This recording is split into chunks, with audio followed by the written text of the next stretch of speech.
Good afternoon and welcome everybody to today's meeting of the Rotary Club of Tulsa. We have a terrific crowd, it looks like today, even as we enter spring break season, but I know that the speaker and the topic speak for themselves, so we're happy to hear a lot of details about the USS Oklahoma. Let's start our program with invocation and pledge from past President Tiffany Egdorf, and Ben Jones will introduce our guests.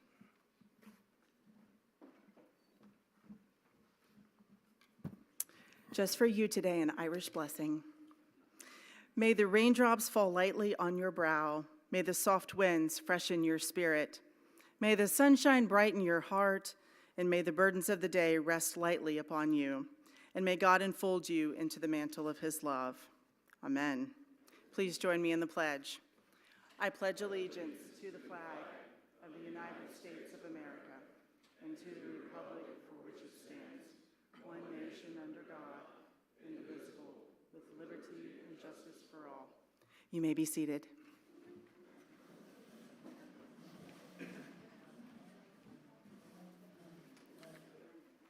All right. Hello, everybody. My name is Ben Jones, and I'll be introducing our Rotarian guests today. Once I state your name, please stand and please hold for applause till the very end. All right. So first guest is the wife of the speaker today, host Rotarian Karen McCannell, Miss Lynn Flynn. A guest of the speaker, Deborah Leitch. Reach. Sorry. Host Rotarian, I apologize, I can't read this name, but the guest is Kevin Leitch. Host Rotarian, Jake Dollarhide, guest Connie Buchanan. Host Rotarian, Chaz Craig, guest Sean Bryce. Host Rotarian, Case Anderson, guest Brian Byer. Host Rotarian, Tim Nall, guest Barbara Nall. Host Rotarian, Jerry Dillon, and with the Senator's office, Quentin Gray. Senator Langford's office, excuse me. Host Rotarian, Debbie Stumps, guest Liz Walters. All right, and Joe Moran has a few guests with him today. So host Rotarian, Joe Moran, guest Darcy Moran, guest Philip Moran, guest Kevin Rayburn, guest Patrick Reeves, guest Philip Paul, and we have one visiting Rotarian today from the Broken Arrow Rotarian Club, Mr. Steve Barnes. Hi, Steve. Thank you.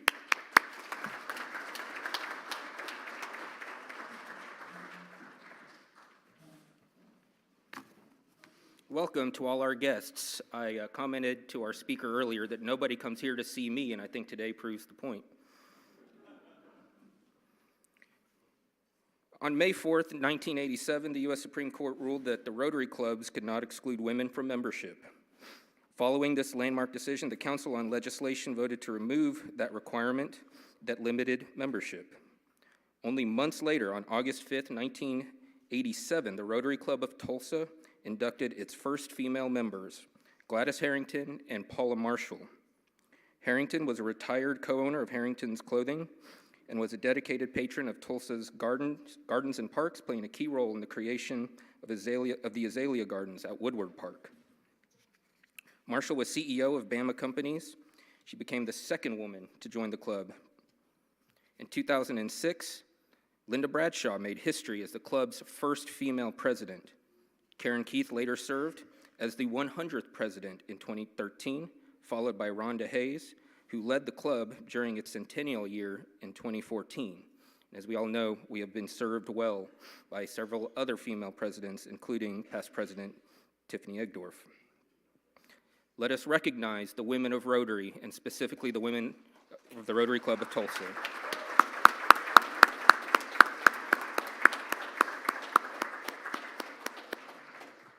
Another quick announcement, I was informed just a few minutes ago that our own Eric Cullen will be on Fox 23 later today. He will be talking about human trafficking, and he will be a representative of our own club, so we will be mentioned. Please tune in. It's Fox 23, correct? Okay, Fox 23. 5, 6, or 9, hopefully all three. Now it's Sarge time. Sarge Barker, come on down.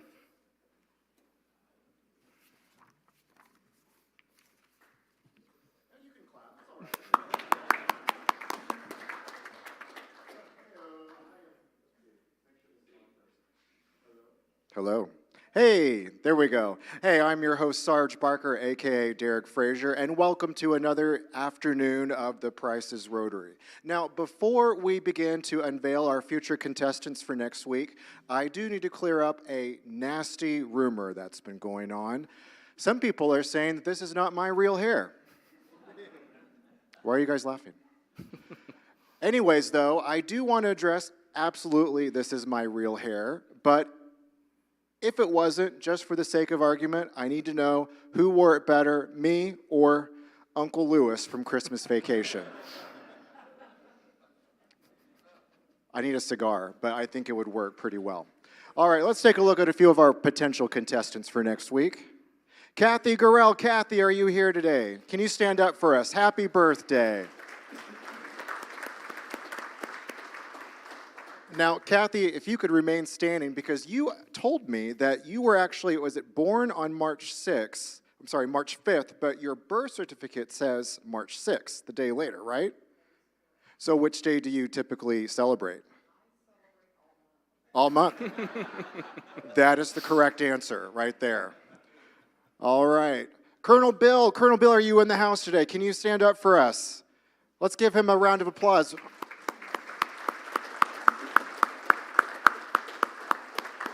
Happy birthday, a $100 fine to celebrate his 87th birthday, plus an extra few dollars for the 27 jet-powered aircraft that he's flown during his career. So let's give it up for him. Thank you, Colonel Bill.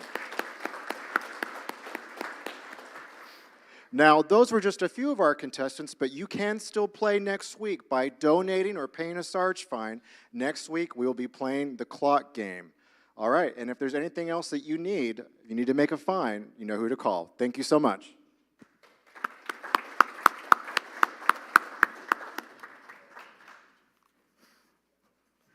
Thank you, Sarge Barker. Today's Rotarian of the Day is Kaiden Creekpalm. He's a partner at Frederick Dorwart Lawyers, where he has conducted in-depth reviews and investigations of the oil and gas, banking, and aerospace industries, and has conducted due diligence on third parties and on 6 continents. He has advised clients on sensitive compliance matters in contexts ranging from cybersecurity to government investigations and mentorships, M&A activities, and whistleblower allegation responses.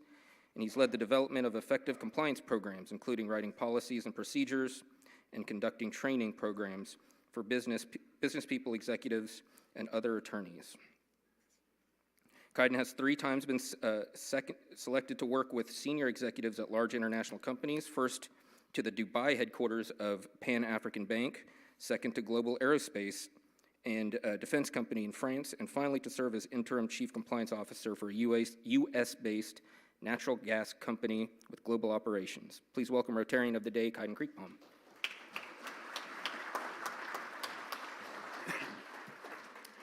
Hello, everyone. I am thrilled to introduce to you my friend, Rocky Goins, U.S. Naval Academy class of 1984. Rocky is president of Leading Light Development and Construction Consulting, where he partners and assists with his clients in site acquisition, development, construction, and renovations of senior living communities throughout the nation. During his senior living development career, Rocky has served in leadership capacities in 3 of the top companies in his industry, and has been involved in the development of over 70 different senior living communities. With an engineering degree and top secret rating upon graduation from the Academy, Rocky entered the Civil Engineering Corps as an assistant resident officer in charge of construction for the NAS Oceana, NS Dam Neck, and the legendary SEAL Team 6. Subsequently, Rocky was selected into the Navy Seabees, Naval Mobile Construction Battalion 40, where he was the Assistant Operation Officer in Rota, Spain, Delta Company Commander, and ultimately served as the officer in charge of the Diego Garcia Detachment. After leaving the Navy, Goins entered commercial real estate development, initially developing Florida grocery-anchored shopping center projects, and with the Rouse Company, he developed the company's capital program for their $6 billion portfolio. With Rouse, Goins was the lead project manager on multiple noteworthy master planning and projects, including Kendall Town Center and the renovation of Faneuil, say that right? Thank you. Faneuil Hall Marketplace in Boston and Bayside Marketplace in Miami. Rocky is married to Lynn Flynn, enthusiastically married, apparently, to Lynn Flynn, who, through their philanthropic foundation, they're involved in many social and health causes in their Tulsa community, with a special passion for minority education and empowerment in North Tulsa. OK Ethics, American Cancer Society, and the American Heart Association. Rocky's volunteer and philanthropic efforts include the U.S. Naval Academy Alumni Association Tulsa Chapter President, the U.S. Naval Academy President's Club, Chair of the Congressional 1st District Academy Selection Committee, USS Tulsa Plank owner, past Chair and current Baron of the Tulsa American Cancer Society, past Chair of Florida's Methodist Conference Long Range Strategic Planning Committee, and trustee of Asbury Church, one of the largest Methodist churches in the nation, where we see each other regularly. His father, Alan, is a retired commander from the Civil Engineer Corps and a U.S. Naval Academy graduate in the class of 1961. Rocky and Lynn are proud of their 3 grown children, Tori, who's a Cornell Naval ROTC graduate, as well as Brian and Casey. Rocky has an MBA degree in organizational behavior from my alma mater, the Johns Hopkins University. Please welcome Rocky Goins.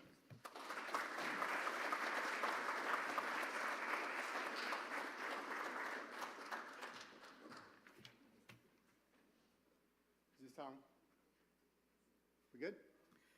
Kyle, thank you for the long-winded introduction. It's my fault. I realized that kiting charges per minute, and I need to shrink that down a bit. So thank you for your patience. I see friends from U.S. Pioneer. They're one of the presenting sponsors for the USS Oklahoma Commissioning Committee. They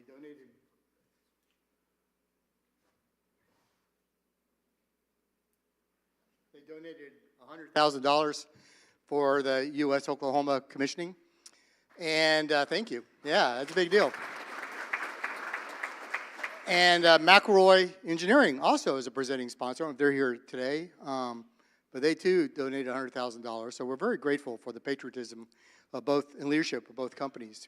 I want to thank my neighborhood for showing up to make faces at me when I'm talking. Jake, I appreciate you hosting them. Everybody else. And thank you for showing up. You never know as a speaker if people are going to come or not. And so one of the anxieties of speaking. I'm delighted to be a part of the U.S. Oklahoma Commissioning Committee. This is a really exciting project and something that our nation truly needs. And I want to kind of walk you through that a little bit. When we talk about the USS Oklahoma, we naturally think of the battleship. And there's a couple of myths I want to dispel in this about the USS Oklahoma battleship. We got to know our history in order to understand our future. The USS Oklahoma was built 1916. It was commissioned, and it started out in the Atlantic, and it saw some wartime. Skipping down to 1940, it was reassigned to Pearl Harbor, and of course we all recall December 7, 1941. Now I want to share something with you to make this a little bit more fun. I have 3 T-shirts that we want to give away. At the end of my talk, I'm going to ask if you want to have any questions. If you ask me a question, then I'll ask you a question from my talk. And if you get it right, you get a free T-shirt. And I promise that the things I'll ask, I'll mention twice during my talk. So pay attention. They're cool shirts. So the USS Oklahoma legacy. During Pearl Harbor, it started out at 8 o'clock in the morning, 0800. He had a Marine Corps private on the deck of the USS Oklahoma. He had his horn. He was going to blow colors. He looked up in the sky and saw a plane formation. And as he looked at it, he's going, those look like zeros. And he didn't get to finish his song because they turned and started coming after the ship. Where the USS Oklahoma was located was at the bottom left-hand corner, the very first one. And so it took the bulk of the hits. 8 torpedoes hit the USS Oklahoma. The second one knocked out all the electricity of the entire ship. Within 15 minutes, the ship was upside down and sinking. 15 minutes. Can you imagine on a Sunday morning waking up to that? The water around the ship was ablaze because of the leaking gasoline. So some of the sailors jumping into water to save themselves were getting burned. It was a horrific sight. The USS Oklahoma, though, did save the USS Maryland, which was right next to it because it took all the blows from the Japanese torpedoes. 8 p.m., 12 hours later, 8 p.m., civilian crew workers jumped on top of the hull that was still above the water with the drawings of the USS Oklahoma in hand. And they started going around tapping. Now, they knew that the gasoline bladder was up against the hull, so they couldn't torch the hull, or else it would explode.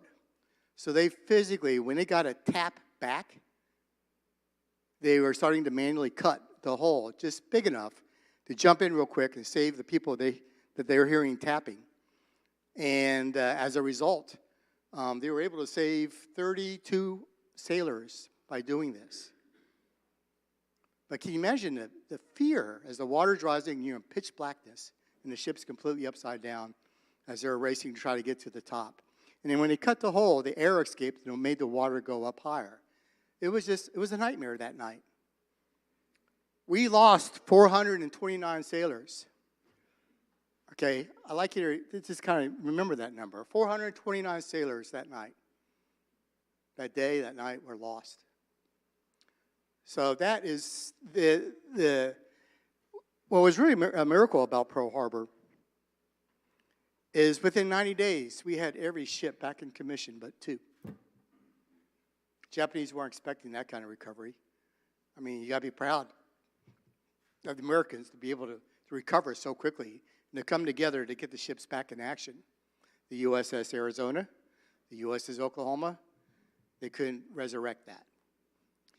So, that's why we had the chance at Midway to be able to recover. The Japanese did not expect us to come back in such full force. So most Americans, if you ask them, where is the USS Oklahoma today, they would say Pearl Harbor, but that's not true.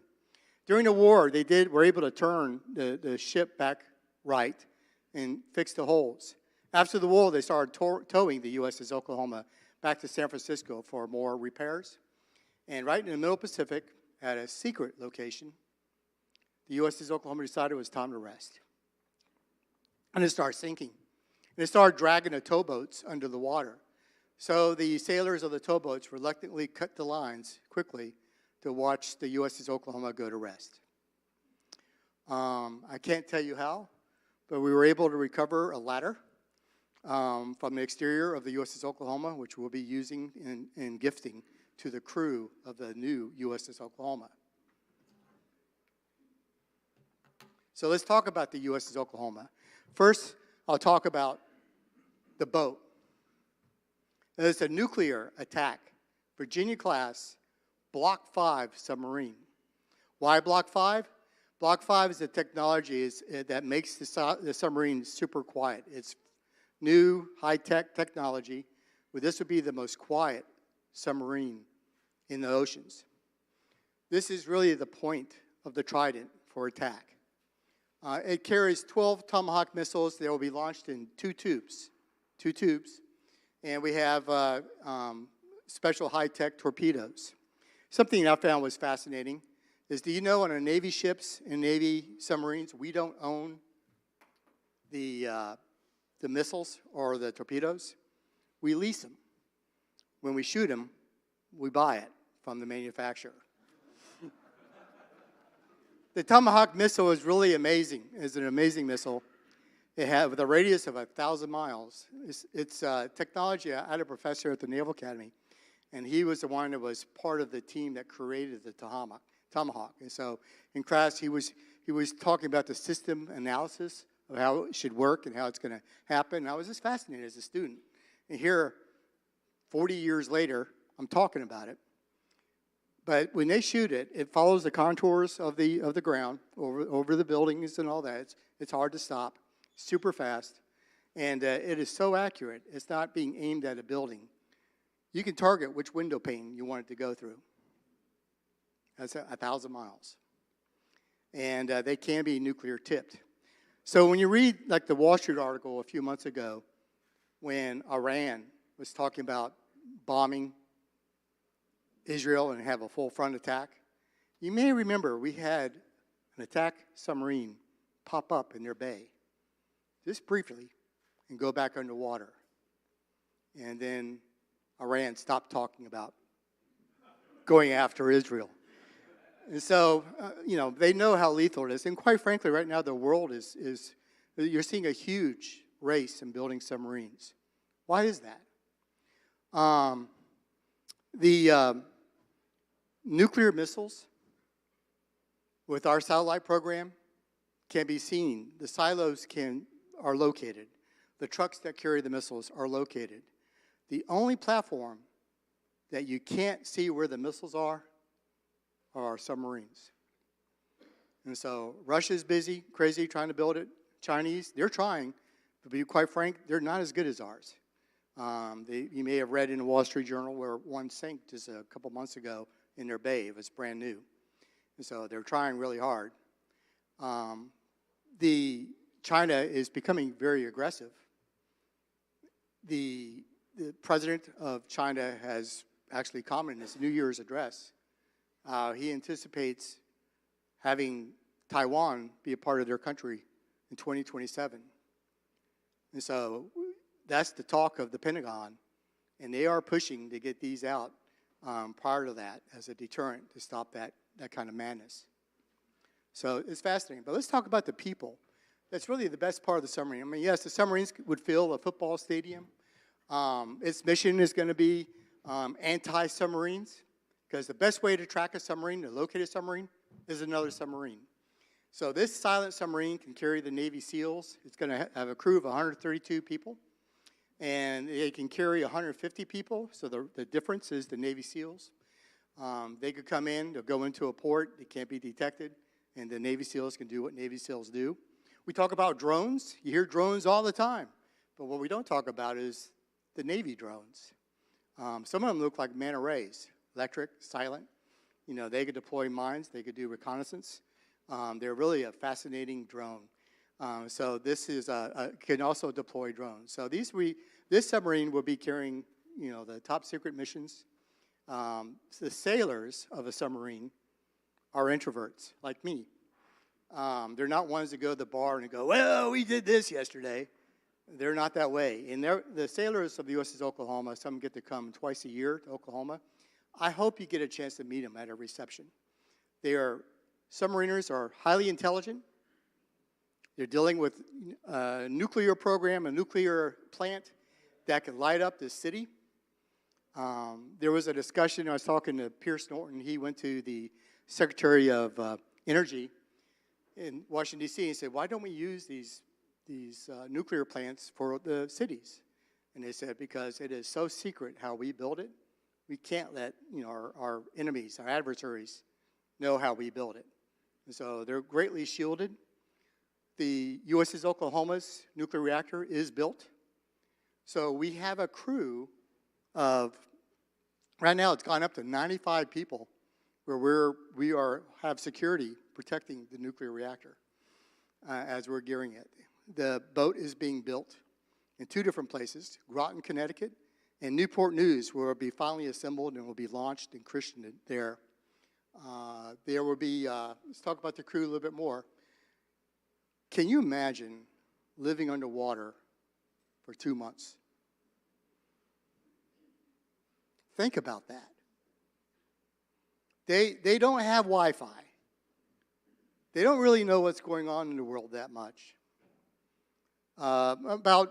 If they're not on a secret mission, they can come up near the surface, and they run a cable line out, and they can push out emails, and then they can get some emails in. All the emails are, purged, if you will, or read, to make sure nothing's going out that shouldn't go out. And it's mind-boggling what our submariners are doing.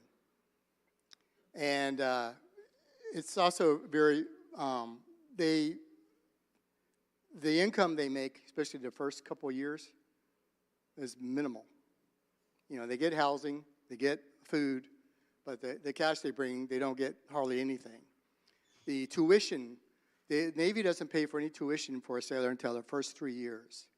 So they really are living a tough life, but they're doing it out of their love for the country and for the love of being the point of the trident to protect this nation. They are just incredible heroes for us.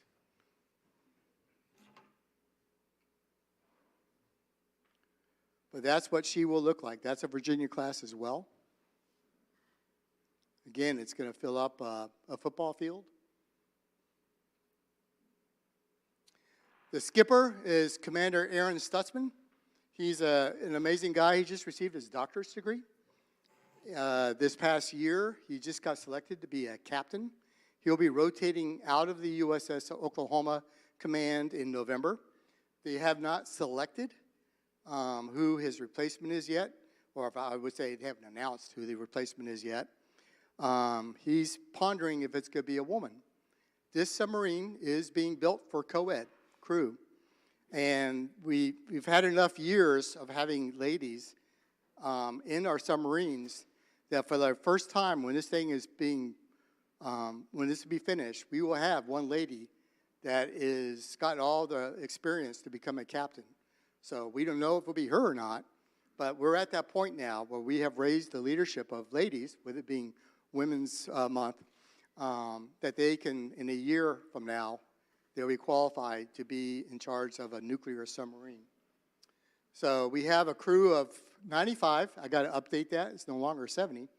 And 2 are from Oklahoma. 1 is from Jinx. And so he was here just a couple months ago touring with me and meeting some people. And he's a really impressive young gentleman. Their food, by the way, is fascinating. What keeps the submarine underwater is, what limits them is food. So they don't have bread underwater because that goes bad, as you know, when you open up your pantry. So they have just the fresh ingredients, the barley, the wheat.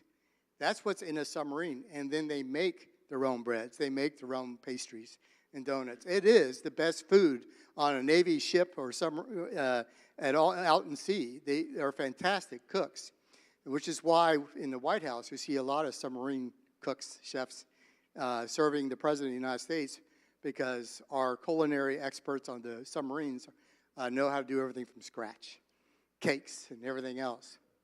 3 milestones in building a submarine. The keel laying, which has already been done. Construction started in 2019. Our sponsor is always a lady who, she's the one who throws the champagne bottle against the hull. Her name is Molly Slavinik. Her husband is Admiral Slavinik. He's a gentleman in Oklahoma City who went from an enlisted man in the Navy, worked his way up to become a rear admiral, then became the Assistant Secretary of the Navy, came back to Oklahoma, and he was the Secretary of the VA until last year. He's one of my heroes. The christening keeps sliding, not going to lie. It was supposed to be done by the end of the year. The christening is when the ship is done, ready to be pushed out into the water. Now they're saying first quarter. As you probably read in a Wall Street Journal, Pentagon's created a new division to push shipbuilders and push the submarine construction because we've gotten so far behind in our progress. And part of that is labor, the steel workers. And they are increasing the wages of the steel workers because they can make more money outside in the civilian world than they can building a nuclear submarine. So they're getting reality check. And then the commissioning, we're looking at mid-2027. So between the christening and the commissioning, we have sea trials where the sailors and the manufacturer of the boat, the builder of the boat, were out to sea for a year and a half testing it. And then when they're ready for it, the Navy says it is acceptable, then we have the big commissioning. And right now it's being contemplated being done in Norfolk. The shipbuilder plans the christening, and then we handle the commissioning. So when a submarine or a ship is named after a state, the governor's in charge of putting together a commissioning committee, which he did, and he picked me, which was a mistake. And then the 2 other honorees are the 2 U.S. senators. We have, you're with Senator Mullins? Langford, Senator Langford. They've been watching me at all these meetings, being very supportive.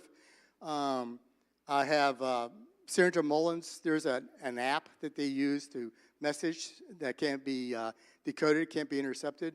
I have to give sit reps to Senator Mullins directly as to what's going on, and so they're very keen on this. And they will the commissioning itself should be a big deal because of the history of the USS Oklahoma. There's typically in a war when a ship gets sunk, the Navy quickly builds another ship and names it after the same name. It's kind of like you can't stop us, right? But the two names, the USS Arizona and the USS Oklahoma, they put that into reverence. They didn't repeat that until now. So now we have two submarines under construction, of course, ours, in the USS Arizona. The USS Oklahoma will be the first one out. I have a board of advisors, and I got to tell you, they advise. I get emails and phone calls and all times of the day. We mentioned Admiral Slavinik. Admiral Jeff Trussler, if you don't know him, you should. He grew up in northeast Oklahoma. He went into the submarine corps. He retired a year ago. When he retired, he was the highest-ranking Native American in the military. And he was the chief of naval intelligence. He's the real deal. And he was also the assistant chief of naval operations. He's here in northeast Oklahoma right now visiting, but he calls me weekly and gets an update. He's very involved. All of our U.S. congressmen reached out to me and wanted to be a part of this, as well as GT and Mayor Holt. Mayor Holt said, if GT's in this, I want to be in it too. And I said, of course you do. I have several vice admirals that are helping me. Vice Admiral Creedy was the nuclear protocol officer for President Obama and President Trump. Vice Admiral Sean Pybus, I don't know if you know him, but you should. He grew up in Stillwater, and he was a 3-star Navy SEAL. He's really a bad dude. I got to spend the afternoon with him 3 weeks ago, and we were at SEAL Team 6 together when our first job in the Navy. And he got out of the Navy, and he was very upset with what happened in Afghanistan when we left so many of our friends behind. So he formed a non-for-profit where they went in and rescued him. You don't read that in the papers, but that's Sean. So now he's done that in Israel. He's done that at other places where they go and do something that the U.S. can't do. Our commissioning committee. We're the ones that are going to be the movers and shakers in making the commissioning work. We want this to be a big deal for Oklahoma style. We want to get Oklahoma entertainment. In conversations with WME, which is one of the biggest talent agencies in Nashville. I'd like to get some Okies out there to provide a little concert. We'll see what happens with doing that. I'd like to get Oklahoma food out there as well. We have various members, including Kaiden, that are helping us out. I knew it was in good hands. Kaiden, Fred Dorwart, and Susan Bynum are the ones who put our 501c3 together. So I'm very grateful to have just a dream team for attorneys. So what's our mission? One, a commissioning committee has to fund and organize the commission event itself. Because of the history, we want it big, we want it nice, we want it to be Okie style. Two, we support the MWR fund. We are going to be adopting the boat and her crew. For the 30-year life that the submarine will have, we will have that relationship with the crew. When they come back to the port, they'll come to visit Tulsa and Oklahoma City to meet with everybody and tell everybody what they can, what's going on. So it's really a relationship opportunity.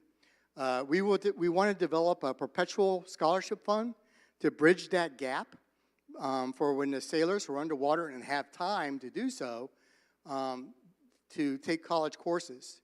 The other thing I thought was fascinating when I was talking to Admiral Creedy, when I was contemplating taking on this role, I said, what can we do to make an impact?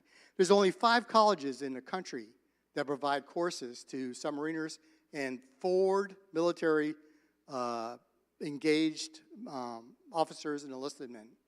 Meaning they don't have an internet, so they get computer disk to take courses. And each submarine has an officer that proctors the exams for the courses. And so I reached out to the governor and to the Secretary of Education and to the Regency Chancellor. I said, is there any way we can get our Oklahoma colleges involved in producing courses for them and get that relationship going? It's not going to be just for the USS Oklahoma, but it's going to be for the entire submarine group, which is about 60 boats, as well as ships, as well as the Antarctica, as well as Army Rangers, as well as Navy SEALs. You know, it's a big deal, and we can do this. And so they're reviewing that now. I know there's 2 universities are actively looking at this here in Oklahoma. We're going to participate in a coin design. We have, it's funny, I have one in my pocket. Each ship, each boat now creates a coin that represents their command. And I know that the command is selling these to raise money for the MWR Fund, the Morale, Welfare, and Recreation Fund. That fund, which is managed by the Pentagon lawyers, we want to be able to be a big supporter of that every year, again, in perpetuity. And they are used for the creating, like when you come back to home, they have a picnic for the families. The Navy doesn't pay for that, so the MWR Fund supplements that. If they come to a France port and a young sailor finds out his son is going to the hospital or his mom's dying and he needs to fly home, he doesn't have the money for a plane ticket. The Navy won't pay for that, but the MWR Fund will do something like that to support the sailor, and it's reviewed by the skipper. So we want to take the lead in making sure that our sailors on the USS Oklahoma are being supported during the life of the submarine. And we also want to create, again, the tuitions to support not just the sailors, but the families of the sailors. And there's a society called the Dolphin Society. It, too, is a non-for-profit. And they interview the sailors, and they pick who gets the scholarships. So it's not political with a chain of command. It's done with people that actually know what they're doing and not someone like me. So the Challenge Coin Contest has now gone out in public. The deadline is July 4th. We are be receiving designs for the coins. And we're going to do a USS Oklahoma commission coin with a winner of that competition. So this is the USS Texas coin to the left. I hate them.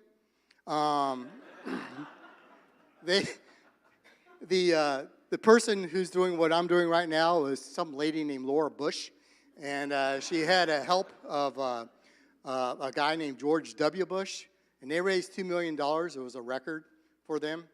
When they asked me to do this, they told me, hey, for you, $250,000. I'm like, okay, and then they raised it to $300,000. Okay, and then they raised it to $350,000. I'm like, ooh, okay. And now, with the support of many companies and families, not to mention the U.S. Pioneer and the McElroy Manufacturing, we're now at $450,000.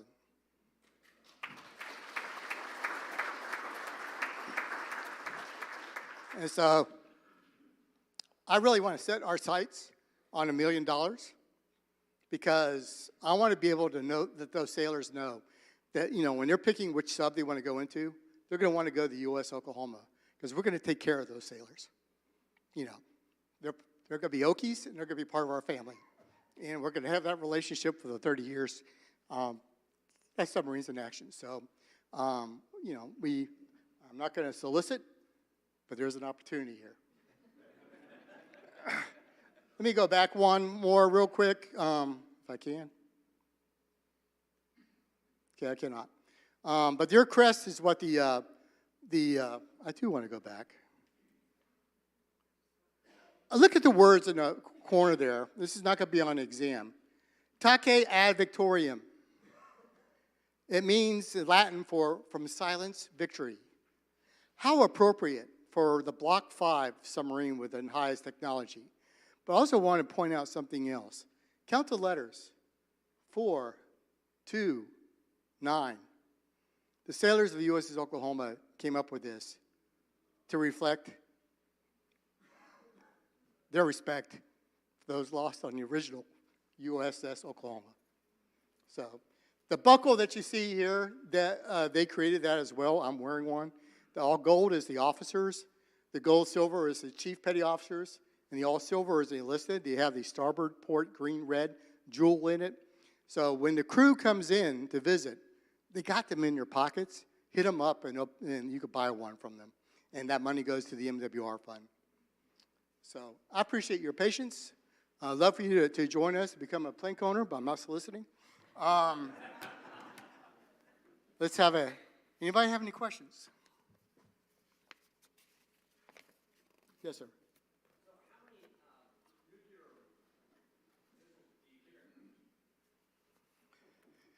Great question. Next.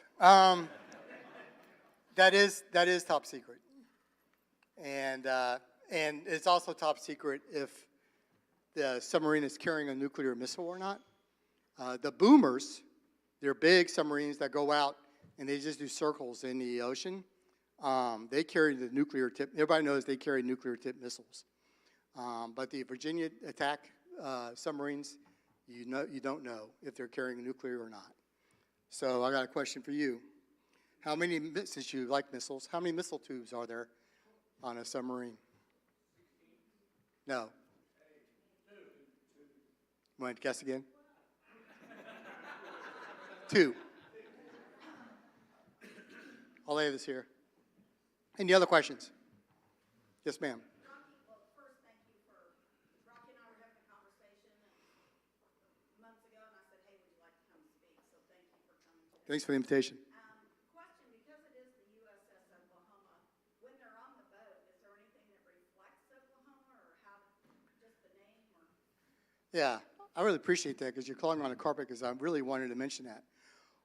Another unique job that our commission is doing that most commissions do not do, the submarine's pretty gray inside. Can you imagine living in that for being underwater, on a tour for 6 months, being underwater 2 months at a time?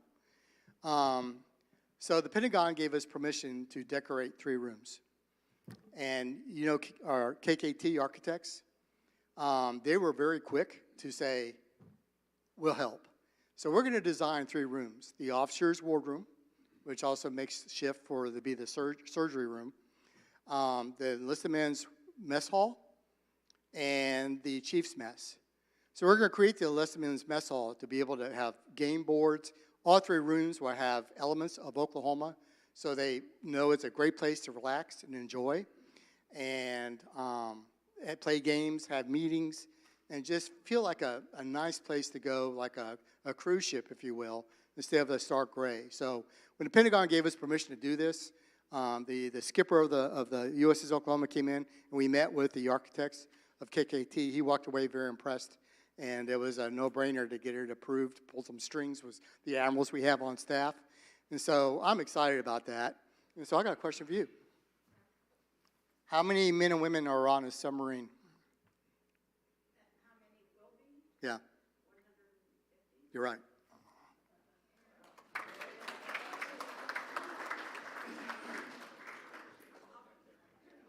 Rocky, I have a question, but you can't ask me a question.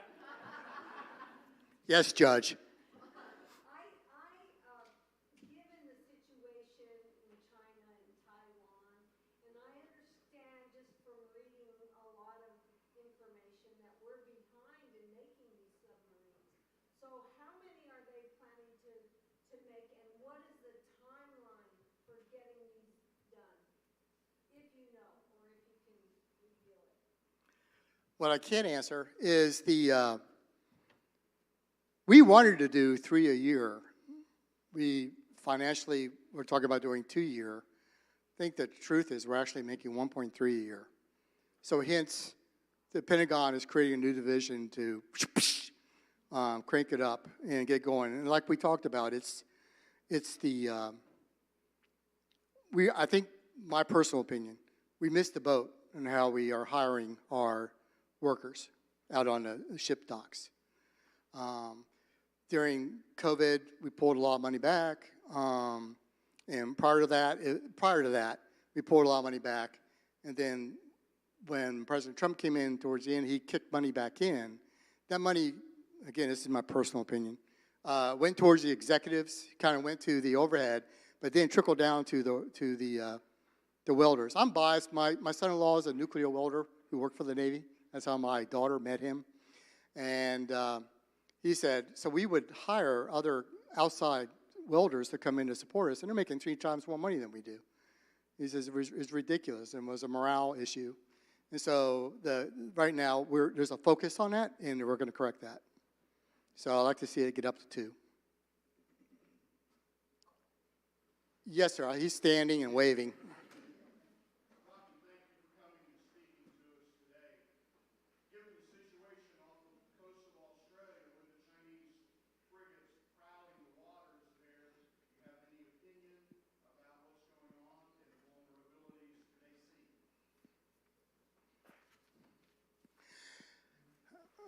I want to phrase what I can say publicly as far as what's out in the Wall Street Journal. China is truly trying to do a war of intimidation, and they're stretching out, but they're trying to send a message to Australia, which is not going to be heard. It's fascinating, the background. You may recall France was providing submarine building construction to Australia. Then all of a sudden, like that, we recognize that we need Australia's submarines to support us because we are not the size that we used to be. We alone cannot take on China and Russia. And quite frankly, part of our strategy was always to have China and Russia kind of against each other because together they have, China has the biggest air force in the world. You know, Russia's Navy is extremely sized, bigger than us. So when you combine the two, we have an issue.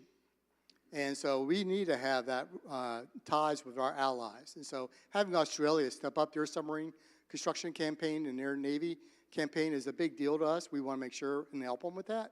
And so you're going to see a lot of interest with Japan, Australia, and us in South Korea to be working closer together because between us as allies, that's how we're going to manage the Pacific, in my opinion. I can't speak. I'm not speaking on behalf of the Department of Defense. Yes, sir. Oh, I need to ask you a question. I got my last shirt. I apologize. What's the range of a Tomahawk? 2,000 miles. You're twice right. I'll give you a shirt anyway. Any other questions? Sir. Does the Oklahoma have a boomer-like capability of launching subsurface missiles? Rephrase that, please, Colonel. Does it have the capability of launching underwater? Oh, underwater? Yes, sir. Yes, we can launch a missile underwater. This submarine is amazing.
Yes, and I'll be honest. I mean, and I appreciate you sharing that because I'm aware of that. And we don't build weapons to shoot. I mean, we have to have a deterrent. And fortunately, Russia and China know we are accurate. And but we need to be able to be a little bit stronger to be a deterrent because they've grown as much as they have. It's a bad cycle, but it's the truth. But if we were called into action, you know, it's good to know that we continue to have be on that edge of technology. Any other questions? Yes, sir.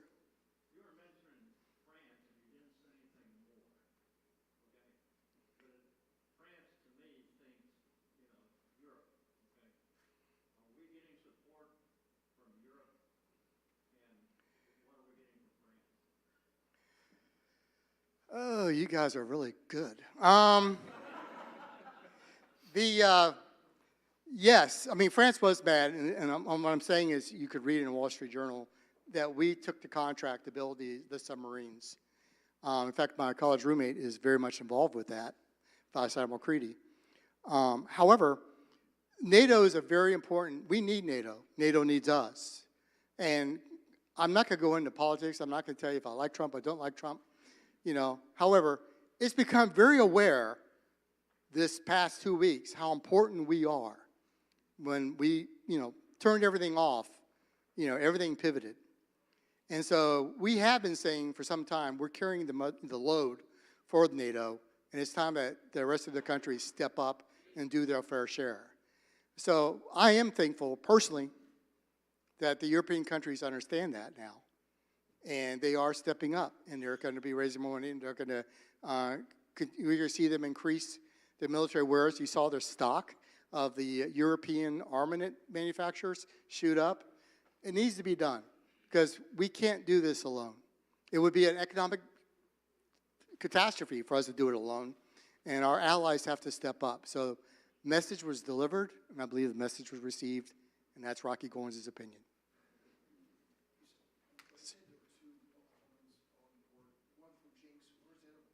I don't know, but I'll find out.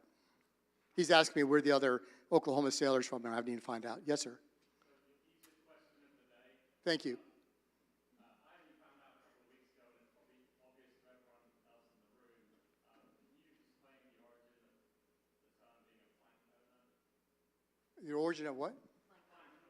Plank owners? Yeah, thank you for asking that. Back in, it's been a time-tale tradition for to be a plank owner. And back in the colonial days, families and towns will step up, and they invested into the Navy submarines being built to fight the British. And so they would own, you know, the ship, so to speak. And so when that ship was decommissioned, finished its lifetime, they would actually get a plank back from the ship, you know, to share with the family. Now, we're made out of steel, so we don't do that. But trivia, there is wood on the submarine. It lines the shaft, but not many people know that. But now you do. So we still invest in the ship. I got a call this morning from Admiral Trustler in the city of Miami. I'm from Florida, South Florida, by the way, so I'm all screwed up.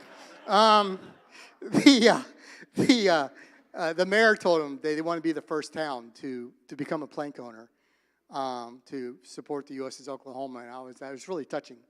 But yes, we set it from $100 to $100,000, so a high school kid could be a plank owner, to fantastic companies could be a presenting sponsor, and so we've provided a scale of benefits that go with that.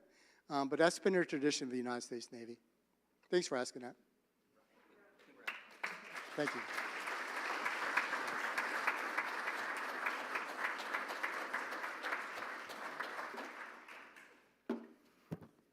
Thank you, Rocky. What an honor it is to have the USS Oklahoma name revived in such an incredible vessel, so thank you for sharing. A book celebrating today's program will be presented to Partner in Education School, Celia Clinton Elementary. This week's book is All Aboard Submarines. Upcoming programs, next week we'll be joined by Anna America, Director of the Tulsa Parks Department. March 26th will be Brian Kurtz, President and CEO of the Downtown Tulsa Partnership. And April 2nd, Trey Lamb, the new head coach of the University of Tulsa Golden Hurricane, will be here.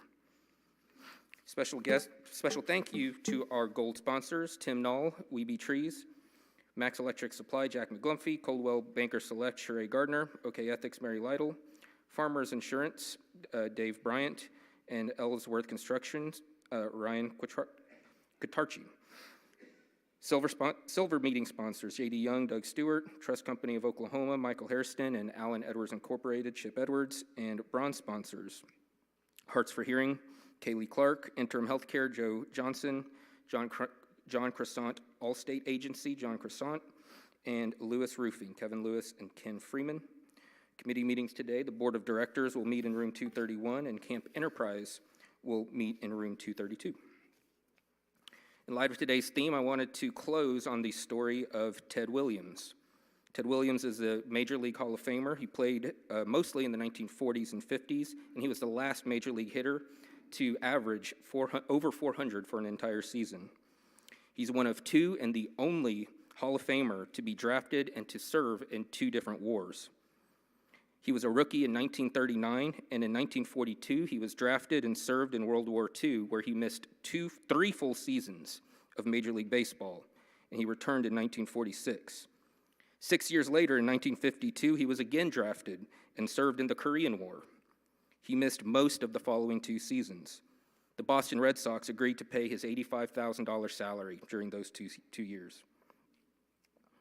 Despite missing 3 full seasons and most of the other 2, he never missed a beat. He returned to the Red Sox in 1953.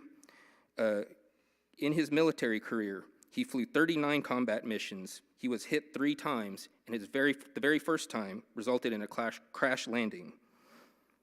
He never missed a beat in his career. His stats, if they are extrapolated, most historians believe that he likely would have set multiple career records. Nevertheless, in every interview Ted Williams has given since, he says he is as proud of his military career as he is of his baseball career. So I wanted to close on that. Thank you for joining us today. Thank you.